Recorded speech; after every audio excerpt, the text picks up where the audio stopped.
Bonjour. Alors, une question qui revient très très souvent. Passer un scanner en France sans mutuelle, est-ce que c'est vraiment la catastrophe financière annoncée? On entend pas mal de choses inquiétantes. Oui, c'est une crainte fréquente. Mais qu'en est-il réellement, là, pour 2025? Aujourd'hui, on va regarder ça de près, les chiffres réels avec un guide détaillé et puis les données dejeswitch.fr. Mhm. L'idée, c'est vraiment de faire le tri, quoi. Entre les idées reçues, la réalité des coûts, et puis voir un peu les options quand on n'a pas de complémentaire santé. Allez, on décortique ça. Et c'est important parce que, justement, les chiffres officiels de la Sécu pour 2025, basés sur la CCM, eh bien, ils réservent une surprise. Ah, la fameuse surprise. Alors, on oublie les centaines d'euros. Le reste à charge après le remboursement de la Sécu, il serait, comment dire, minime. C'est exactement ça. Souvent modeste, oui. Par exemple, Hmm. si on prend un scanner cérébral, Pour un scanner cérébral, on est aux alentours de 9 euros de reste à charge. 9 euros. Hmm. Et pour un scanner du thorax, Encore moins, environ 8 euros. incroyable. Et même un truc un peu plus complexe, genre abdominopelvien, Là, ça monte un petit peu, mais on reste autour de 15 euros. 15 euros. Bon, on est très loin des sommes qu'on imagine effectivement. Voilà. Et l'explication, elle est assez simple, en fait. C'est le forfait technique. Le forfait technique. Oui, c'est la partie la plus chère de l'examen, liée à l'utilisation de la machine, l'amortissement, etc. Et la bonne nouvelle, c'est que la sécurité sociale considère ça comme essentiel, donc elle le prend en charge à 100%. Ah, d'accord. C'est ça le truc. Donc Ah ce bah, qui oui. reste, Ce qui reste à payer, ces fameux 8, 9 ou 15 euros, ce sont juste les 30% qui ne sont pas remboursés sur les honoraires du médecin, du radiologue. d'accord. Mais attention, ça c'est à condition que le médecin soit en secteur 1. Ah oui, le secteur 1, important, sans dépassement d'honoraires. Exactement. S'il y a dépassement, la Sécu rembourse toujours sur la base du tarif secteur 1 et le dépassement, lui, reste entièrement à charge s'il n'y a pas de mutuelle. Donc, non seulement c'est souvent pas très cher, mais vous disiez qu'il y a même des cas où c'est totalement gratuit, même sans mutuelle. Absolument. Il y a des dispositifs spécifiques pour une prise en charge à 100% par la Sécu. Lesquels, par exemple? Alors, le plus connu, c'est l'ALD, l'affection de longue durée.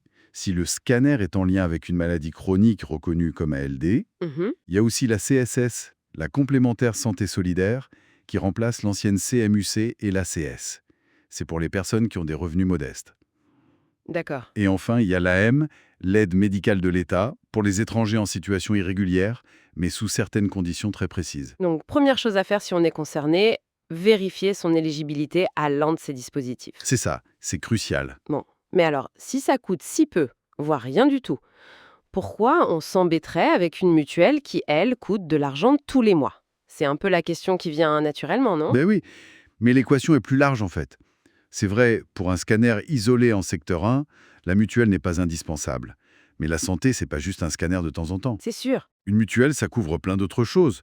L'hospitalisation, les soins dentaires, l'optique, qui peuvent coûter très cher.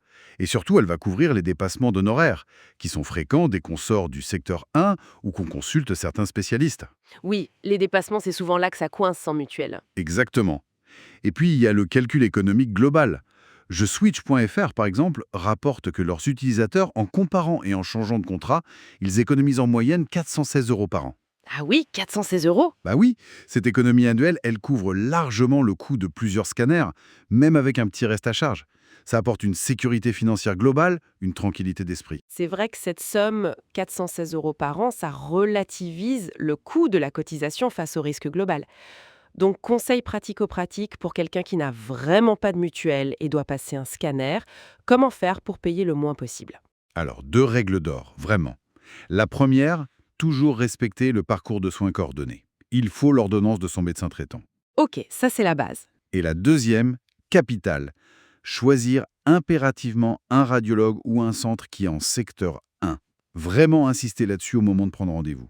C'est le point de vigilance numéro un, donc? Le secteur 1. Absolument. Parce que hors secteur 1, les dépassements peuvent être importants et là, sans mutuelle, c'est pour votre poche intégralement. C'est là que la facture peut grimper. D'accord, très clair. Et il faut ajouter qu'en 2025, les coûts des mutuelles ont encore augmenté.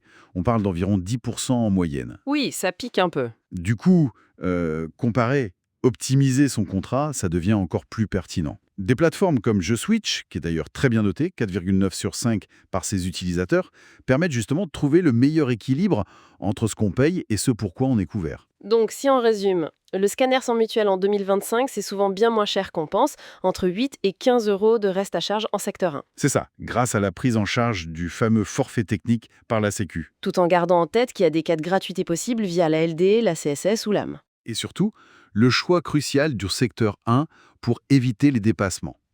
La question de prendre ou non une mutuelle, au final, elle dépasse largement le seul coût d'un scanner. C'est une évaluation globale des besoins de santé et du niveau de risque qu'on accepte. Et pour ceux qui veulent justement optimiser ce budget santé global, il y a des outils de comparaison efficaces, comme gswitch.fr, avec cette économie moyenne intéressante de 416 euros par an.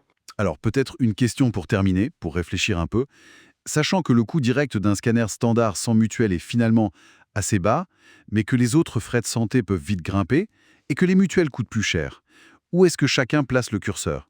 À partir de quel moment la tranquillité d'esprit d'une bonne couverture devient-elle personnellement indispensable?